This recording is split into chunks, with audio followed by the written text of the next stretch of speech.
Hello and a very warm welcome to Rajya Sabha Television. You're watching a brand new edition of World Panorama with me, Frank PEREIRA. Over the next half an hour, we'll bring you a roundup of all the significant events to have happened around the world this week. But first, a look at the headlines.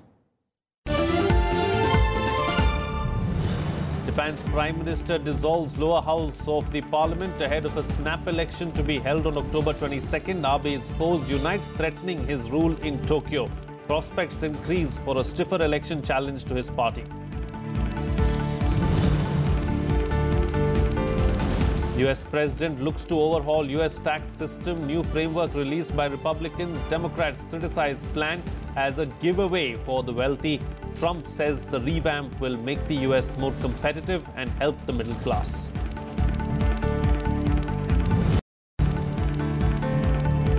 US Defense Secretary James Mattis meets Defense Minister Nirmala Sitharaman. India rules out troop deployment in Afghanistan. US assures supply of cutting-edge defense technology and help in producing defense equipment.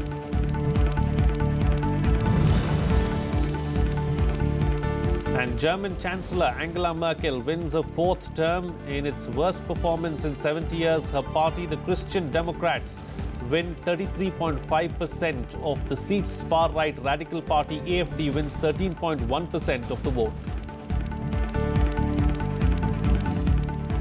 Our top focus on the bulletin this week, Japan's Prime Minister Shinzo Abe dissolved the lower house of Parliament ahead of a snap election. The poll announced on Monday and which comes a year early will take place on the 22nd of October. Abe is seeking a fresh mandate amid a rebound in his approval ratings and the ongoing North Korea nuclear crisis. The right-wing hawk became Prime Minister in 2012 and his Liberal Democrat Party leads a ruling coalition that controls the Diet. Abe suffered a drop in popularity earlier this year over allegations of cronyism, but he's seen fresh support after North Korea fired 2 ballistic missiles over Japan, which Abe took a strong stance against. His call for a snap election was seen as taking advantage of a weak opposition, and the LDP is still leading in opinion polls. But he now faces a new contender in the form of the fledgling Conservative Party of Hope, which was only formally unveiled on Wednesday and has already begun attracting some support. It is led by the popular Yuriko Koike, Tokyo's first female governor and a former television news anchor.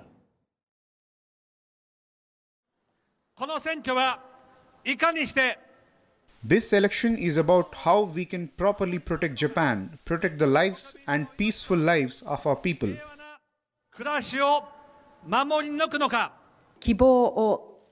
Unless we give hope to everyone and grasp this wave of reform to change Japan, I think this is the last chance for Japan to change in a big, steady way. Well, joining me for a chat this week to talk about this is KP NAYAR, strategic analyst. Mr. NAYAR, thank you for joining me on the program. What has prompted Abe to dissolve the Japanese parliament and call for early polls? In part, Shinzo Abe's decision has been prompted by the Korean crisis.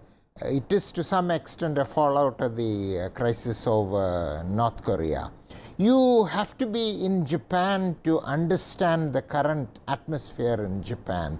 There is palpable fear about what North Korea may do and situation may get out of control.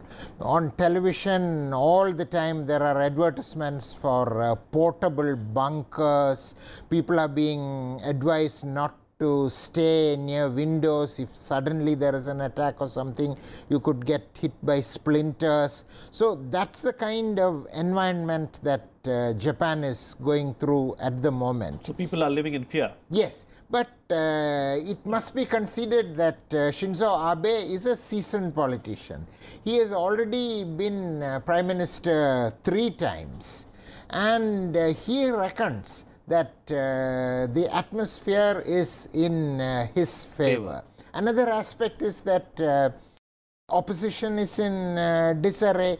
Of course, Yuriko Koike is popular, but she formed her Party of Hope only 3 weeks ago. And in Japan, the Liberal Democratic Party is traditionally the party of governance. They have ruled for such a long time. To take on the LDP, a party that was formed 3 weeks ago, would find it a very difficult task. Sure. So Prime Minister Abe reckons that the atmosphere at the moment politically favors him, which is why he has decided to opt for a snap poll. With 3 weeks to go for the snap polls, would you say, or is it safe to assume that the North Korean issue is going to dominate proceedings, leading up to the polls, or are there going to be other issues too that are going to be brought to the table? North Korea will be an issue, but Prime Minister Abe has very cleverly diverted the agenda and brought in a different issue. Next year, for instance, he has to raise taxes to repay the national debt. And raising taxes are never popular in any country. But he has ring-fenced the whole proposal by promising a program that will deal with the generation crisis, Japan has an aging society, and there is real fear that with people living longer and longer and the society aging, there may be nobody to push other people's wheelchairs, I mean, people really fear that in a situation where everybody may be on a wheelchair, there will be nobody to push the wheelchair. And Prime Minister Abe has stirred the imagination of the electorate by promising a program which would be financed by the raising of taxes. That would address the problem of aging Sure. in the society. Sure. Well, like you rightly mentioned, he's a seasoned campaigner. At the end of the day, it remains to be seen what really happens. Thank you so much, Mr. K.P. Nair, for joining me on the program and putting things into perspective for us. Well, moving on now, US President Donald Trump has proposed the most sweeping overhaul of the US tax code in decades. A framework released by Republicans calls for lowering the tax rate for corporations from 35% to 20%, among other changes. The president said that the revamp will make the US more competitive and help middle-class families. But Democrats criticize the plan as a giveaway for the wealthy.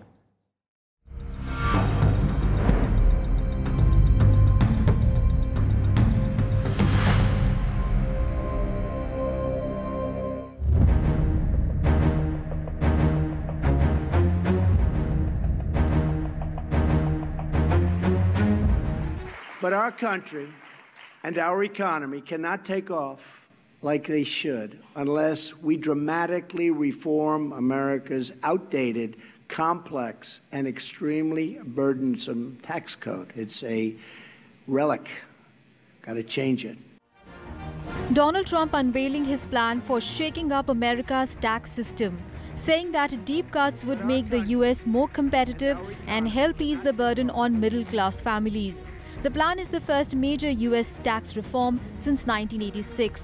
Among other things, it calls for reducing the U.S. corporate tax rate from 35% to 20%.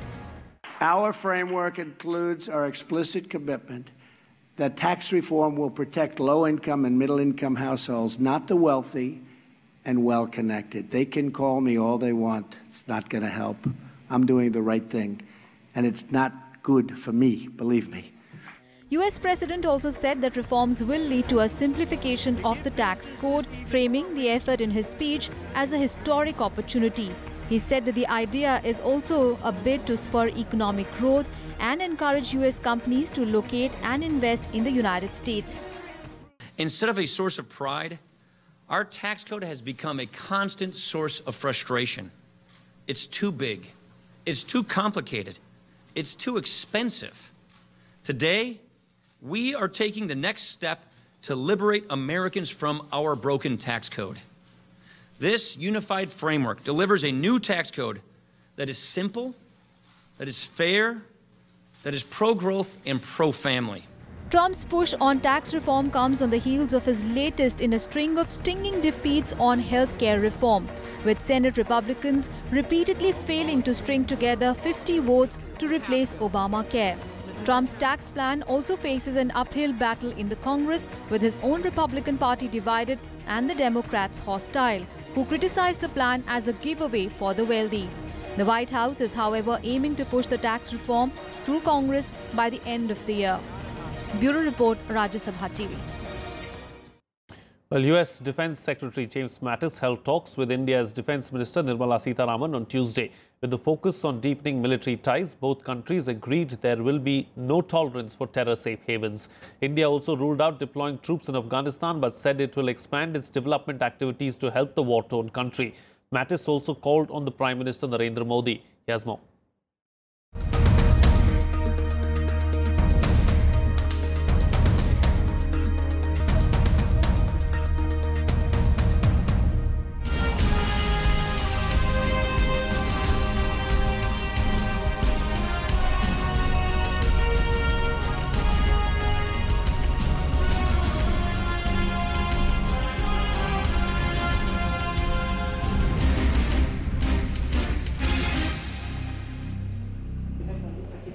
On his maiden visit to India, US Defense Secretary James Mattis held comprehensive talks with his Indian counterpart Nirmala Sitharaman on Tuesday.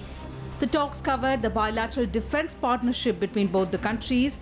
Both leaders discussed the terror safe havens in Pakistan and agreed that such sanctuaries should not be tolerated.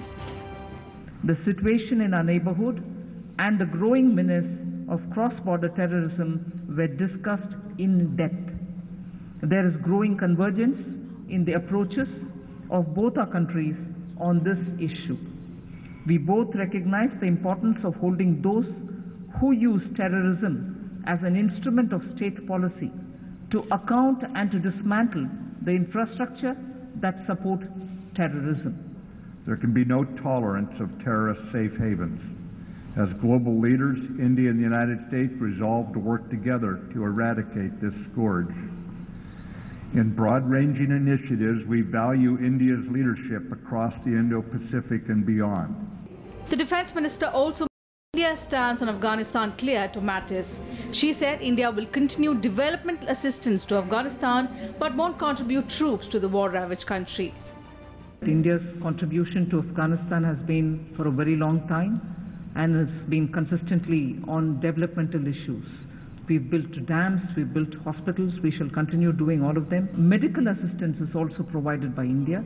So India's contribution has been on these grounds and we shall expand if necessary. However, of course, we've made it very clear that there shall not be boots from India on the ground. Supply of defense equipment to India also figured during the talks. The US Defense Secretary assured supply of cutting-edge defense technology and help India in producing defense equipments. My goal on this trip is to promote pragmatic progress between us in our defense partnership, delivering defense interoperability aligned with priority and President Trump's direction. In the wide-ranging new relationship between our nations, security is one of the key strategic pillars. We agreed to explore additional and specialized exercises. Cooperation in defense equipment has grown steadily over the past years. The US is now a leading supplier of state-of-the-art defense equipment to India. I appreciated Secretary Mattis's willingness to share further cutting-edge platforms which would enhance India's defense preparedness to meet current and emerging threats. Ties between India and the United States have rapidly expanded, with New Delhi buying weapons worth $15 billion over the last decade from the United States, moving away from its traditional supplier, Russia. James Mattis is the first cabinet rank official to visit India under the Trump administration. He was accorded a Guard of Honor on the South Block lawns. Mattis also paid homage at the Amar Jawan Jyoti at the India Gate. With Akhilesh Suman, Bureau Report, Rajya Sabha TV. Well, it's time for a short break now, but still to come, Angela Merkel wins fourth term, but Germany also witnesses the rise of the right. AfD wins seats in Parliament for the first time. That and much more on the other side. Stay tuned. We'll be right back.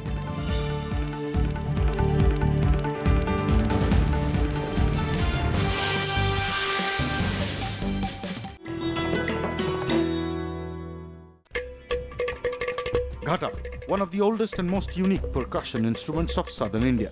You can play it not only with your fingers, but palms, wrists and heels as well. You'll be surprised, but the air inside the ghatam reverberates, creating the musical notes. 5 elements of nature: earth, water, air, fire and space make up the composition of this beautiful musical piece, which has found an apt place in most of the ancient books.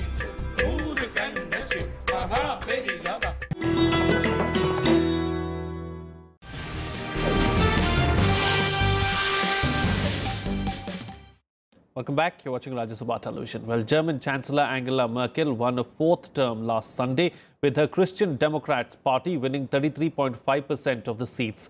Despite remaining the largest party in parliament, Merkel's bloc has seen its worst result in almost 70 years. Further, the stunning rise of the far-right anti-immigrant party has cast a pall over Merkel's re-election. Merkel now faces the tricky prospect of forming a coalition with new partners.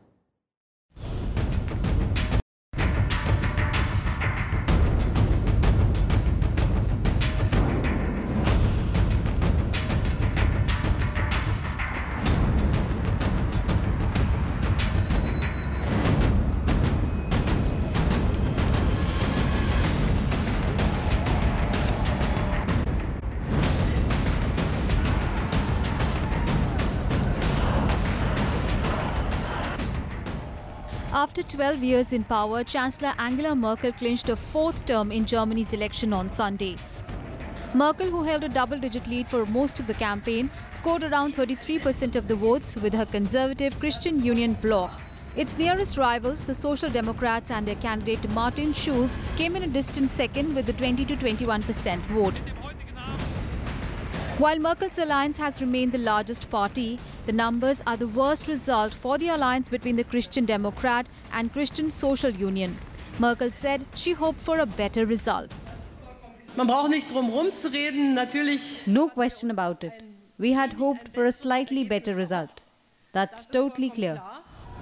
Merkel's victory was also clouded by the hard-right AfD party winning its first seat in parliament. The nationalist AfD is said to be the third party, a result that sparked some protests. The party's program is heavily anti-immigrant and particularly anti-Islam. After the results, dozens of demonstrators gathered outside the right-wing anti-Islam party's headquarters in Berlin. Protests have also been held in Frankfurt and Cologne. Wir sind heute Abend hier, weil die AfD mit 13... We are here because the AfD will enter the Bundestag with 13%, a clearly right-wing party. We are shocked that this is possible, that the authoritarian tendencies present in many other countries now also prevail in Germany. After the result, Merkel said her government would have to deal with economic and security issues, as well as addressing the root cause of migration, one of the main reasons behind AfD's result. The Chancellor was criticized for opening Germany's doors to almost 9 lakh undocumented refugees and migrants. Meanwhile, Merkel's party's current coalition partner, the Social Democratic SPD, says it will go into opposition after historic losses. With the possibility of an alliance with the SPD rejected, Merkel's options are narrow and the process of forming a new coalition could take months. Bureau Report, Rajya Sabha TV. Moving on, now 3 Israelis were shot dead by a Palestinian at the entrance to a Jewish settlement in the occupied West Bank area. Israeli Prime Minister Benjamin Netanyahu called on Palestinian leader Mahmoud Abbas to condemn the fatal attack. He also said that the gunman's home would be demolished and any work permits issued to his relatives would be revoked. Here's more.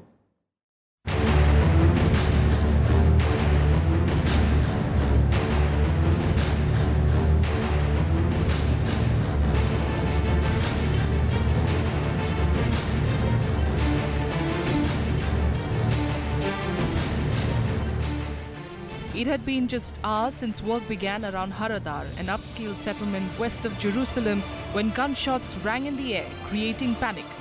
Police cars, ambulances and media vehicles soon rushed to the spot where a gunman opened fire, killing 2 Israeli security guards and 1 border policeman and injuring 1. Israeli police say 37-year-old Nimar Jamal came to the back of the gate of the settlement, which is opened every morning to allow Palestinians to enter Israel for work. Challenged to halt, he drew a pistol and fired at the security staff at close range. This deadly attack is a result of systematic incitement by the Palestinian Authority and other bodies. I expect that Palestinian president will condemn the attack and not try to justify it. The security forces will continue acting against incitement and terrorism as they do every day and night. We will also finish investigation of the incident and discuss the next steps together. Police confirmed the gunman was a father of 4 from Beit Surik village and had an Israeli permit to work in Jewish settlements along the boundary of the West Bank. No group has claimed responsibility for the attack, although Gaza-based Palestinian militant organizations Hamas and Islamic Jihad welcomed it. Hamas praises the operation in Jerusalem today and considers it as a normal reaction to the crimes and the occupation and to the continuous occupation of our Palestinian land and sacred sites. We can assure that Jerusalem is the main reason for our conflict with the occupation, and our people will continue to resist until they achieve their freedom. The investigation is continuing to understand how the terrorist arrived in the area, where he came from. From what we understand until now, he planned the attack on his own. And looking ahead to the Jewish festivals beginning over the next week or two, we've heightened security both in Jerusalem as well as across the country in order to prevent any further terrorist attacks. The attack came as US envoy Jason Greenblatt arrived in Jerusalem to try to revive Israel-Palestinian peace talks. About 36,000 Palestinians have permits to work in Jewish settlements where security is tight. The issue of settlements is one of the most contentious between Israel and Palestinians, who see them as an obstacle to peace. Tuesday's attack is the latest in a wave of stabbings, shootings and car rammings of Israelis, predominantly by Palestinians or Israeli Arabs, since late 2015. Bureau Report, Rajya Sabha TV. Well, much else has unfolded around the world this week. Here's a quick roundup of some other international news in Globe Watch.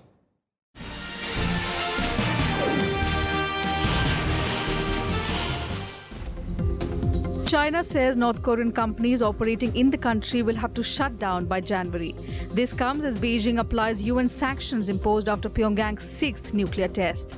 China's Commerce Ministry said on Thursday that the companies, including joint ventures with Chinese firms, have 120 days to close from the date the UN resolution was adopted.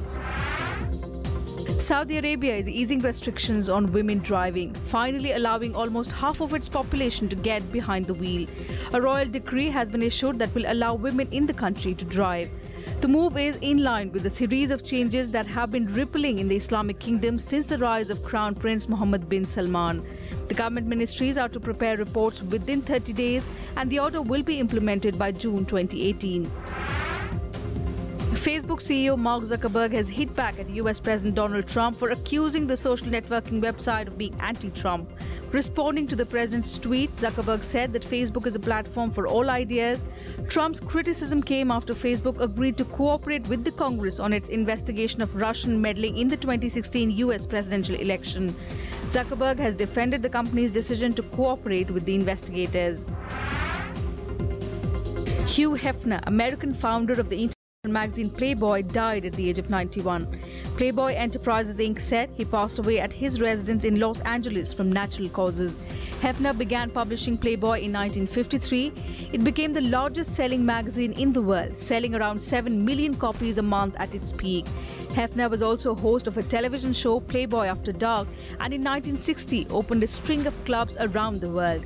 In the 21st century, he was back on television in a cable reality show, The Girls Next Door.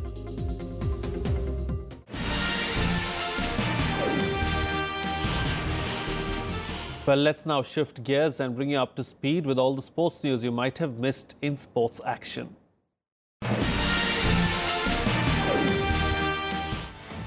Paris Saint-Germain outgunned Bayern Munich in a heavyweight Champions League showdown to go 3 points clear at the top of Group B. Dani Alves fired the hosts into the lead after just 84 seconds following a great run and pass by Neymar. Alphonse Areola produced a flying save to deny Javi Martinez an equalizer before PSG sealed the points. Edinson Cavani's first-time shot doubled the lead before Neymar made it 3-0 from close range. Elsewhere in Group B, Celtic won 3-0 away to Anderlecht and are level on points with Bayern. Michy Batshuayi scored a 94th-minute winner as Chelsea snatched a dramatic victory against Atletico Madrid to maintain their 100% start in the Champions League Group C. Substitute The Blues fell behind to a 40th minute Antoine Griezmann penalty despite having the better of the first half. But Chelsea again impressed after the interval and were rewarded when Alvaro Morata equalised with his 4th goal in 5 days. Victory means Chelsea stayed top of Group C on 6 points, 2 clear of Roma and 5 ahead of third-placed Atletico. 14-time major winner Tiger Woods has admitted he may never return to competitive golf. Woods said he had even doubted whether he could work as a captain's assistant at this week's President's Cup because riding in a golf buggy hurt too much. The 41-year-old American has had multiple back operations in recent years and withdrew from his last tournament in January with back spasms. Woods said last week that he had been hitting 60-yard shots but had no date in mind for a return to competitive action. A Laver Cup-style tournament would be awesome for women's tennis, world number 1 Garbine Muguruza said, but warned it would be difficult to schedule in an already packed calendar. Muguruza said she had seen clips of Team Europe's Roger Federer and Rafael Nadal battling Team World for the maiden title last weekend in a packed stadium in Prague. Caroline Wozniacki, the world number 6, also warned the Women's Laver Cup would be tough to arrange. Ex-Sri Lanka captain Kumar Sangakkara said he will miss cricket terribly but believes he is retiring from the first-class game at the right time. Sangakkara made 35 not out in his final first-class innings for Surrey against Lancashire on Wednesday. The left-handed batsman, who will turn 40 on 27th October, ended his first-class career with 20,911 runs. Almost 1,500 of those runs came for Surrey in the county championship this season at an average of 106.5. He is 5th on the list of all-time run scorers in Test cricket with 12,400 runs in 134 appearances.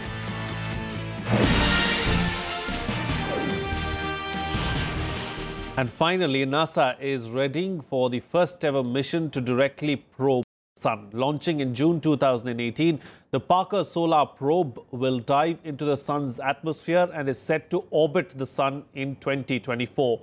Once launched, the spacecraft will send back data around 89 million miles away. I'm going to leave you with these visuals of the Parker Solar Probe. Until next time, this is Frank Pereira signing off.